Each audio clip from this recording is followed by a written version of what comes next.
Hi Stuart. As part of cost-cutting measures, there was a proposal for organisational change within GRV. Has a decision been made? Yes, late last week we announced our decision in relation to the reset change proposal. What resulted from that was that we've made a decision to consolidate the 7 divisions within GRV into 3 divisions and reduce our leadership team down to 3 direct executives. And on top of that, 25 roles that have been disestablished at GRV.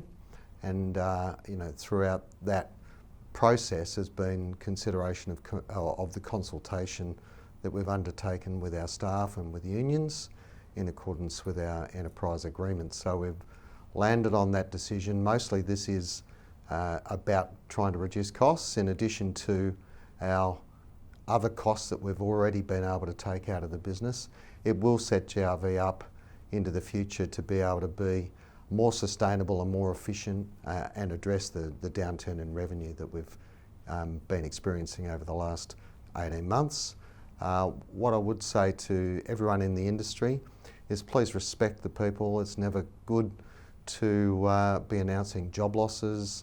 There's a lot of impacted people here at GRV, and I just want everyone to understand that this has been difficult for everyone involved, but we're looking forward to being able to move forward from here and being able to set up for an improvement program over the next 12 months. And can we be assured that these decisions won't compromise integrity, racing safety and greyhound welfare outcomes? Yeah, look, the decisions have been made with that in mind, making sure that greyhound welfare, integrity, our core operations of racing are all protected to ensure that we can continue to deliver on our core responsibilities. So none of these changes are going to impact those outcomes. Many feature races have seen prize money reductions due to a change in club funding. Tell us the background of this and what it means going forward. Each year GRV provides funding to clubs which is committed to providing top-ups for feature and group races. The clubs themselves also provide some funding towards those races, and through a consultation process with clubs for the 24-25 season we've had to make a variety of changes to some targeted feature races, and that is because we've had to reduce the funding in the current economic environment for feature racing. So it's mostly at the top end.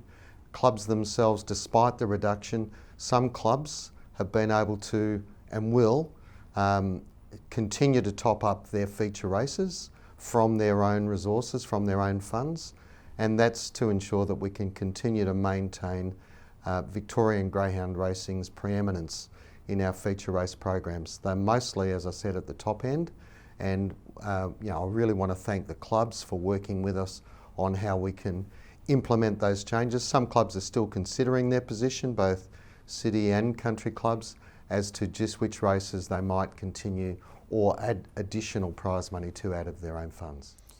GRV also announced earlier this month that the Victorian Greyhound Awards had been cancelled in its current format.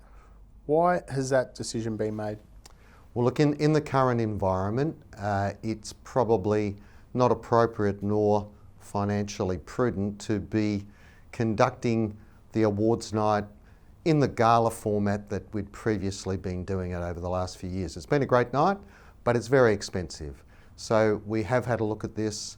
We're going to have a scaled down awards ceremony kind of night that would be held most likely on the night of the state finals of the Nationals at Sandown in August, and we're looking at finalising those details at the moment. That'll give us an opportunity to make sure that we continue to recognise the stars of the sport and the people in the sport that have made a major contribution over the last 12 months. And it'll also give us an opportunity to look at how should the awards night be conducted into the future. But once again, it's a necessary thing to ensure that we're cost efficient, cost effective on how we're spending money at the moment. All these moves have been made due to the wagering downturn. What are the latest turnover figures telling us? Yeah, look, there has been a few little promising signs recently that perhaps things might have levelled out a little bit. So over the last 6 weeks or so, we've seen turnover down around about 9% on last year, and that compares to a trend across most of this year where we've seen 14 to 15% declines across the year. So there looks to be a little levelling out.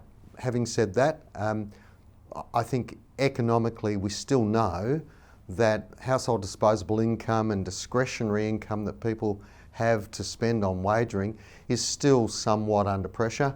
So I'm under no illusions that suddenly things are going to improve. I think what we're seeing is a little flattening out, but what we are looking at is probably around about $17 million reduction in wagering revenue year on year that comes into GRV from things like racefields fees and point of consumption tax, etc.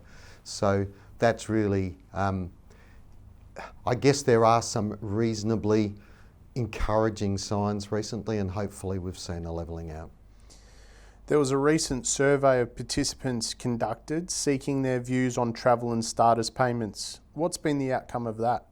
Okay, yes, we went to the industry recently on a couple of options about how we might look at travel and starter fee payments for trainers. At the moment, the current system is $110 per trainer for travel fee and $20 per greyhound that starts at the race meeting. We put out two options for consultation, and these were developed after looking at a number of other state models around starter fees, etc., as well as getting some feedback from stakeholder bodies before we went to consultation. What we put out were two options. The first one was to have a $50 travel fee and a $50 per greyhound starter fee. The other option was to have a flat $75 per dog starter fee. And after receiving about 550 responses, around 2/3 of those responses were in favour of option one, that is a $50 travel fee and a $50 per starter fee. So as a result of that feedback, I want to thank everyone that did contribute to and make comment on that.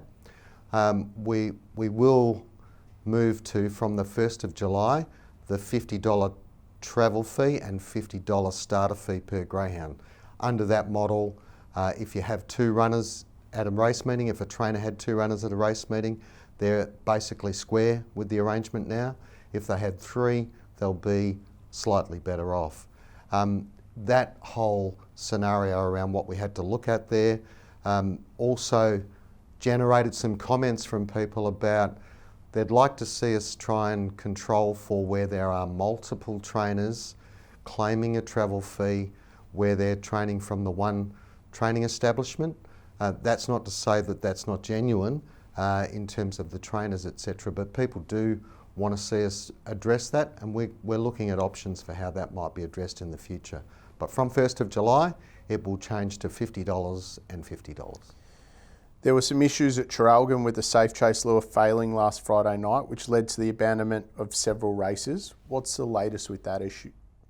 Yeah, look, we've been having some trouble with the battery-operated lure at Traralgon at various times, and I know it's frustrating for everyone involved, and I certainly want to apologise for this occurring on this occasion. What we've been able to do is, out of the abundance of caution, we've cancelled Monday's meeting. We've transferred Wednesday's scheduled meeting to Sale. In the meantime, the provider of the Safe Chase lure is looking at all of the data and the data logs and analysing what might have caused this problem and see if we can find a rectification for it. In the meantime, we'll also assess the racing program, and when we can return to racing at Traralgon, we'll provide updates on that for people on Fast Track over the coming week as to where we're at with that. Obviously, we won't be returning to racing there until we can be absolutely satisfied that everything is fine to proceed.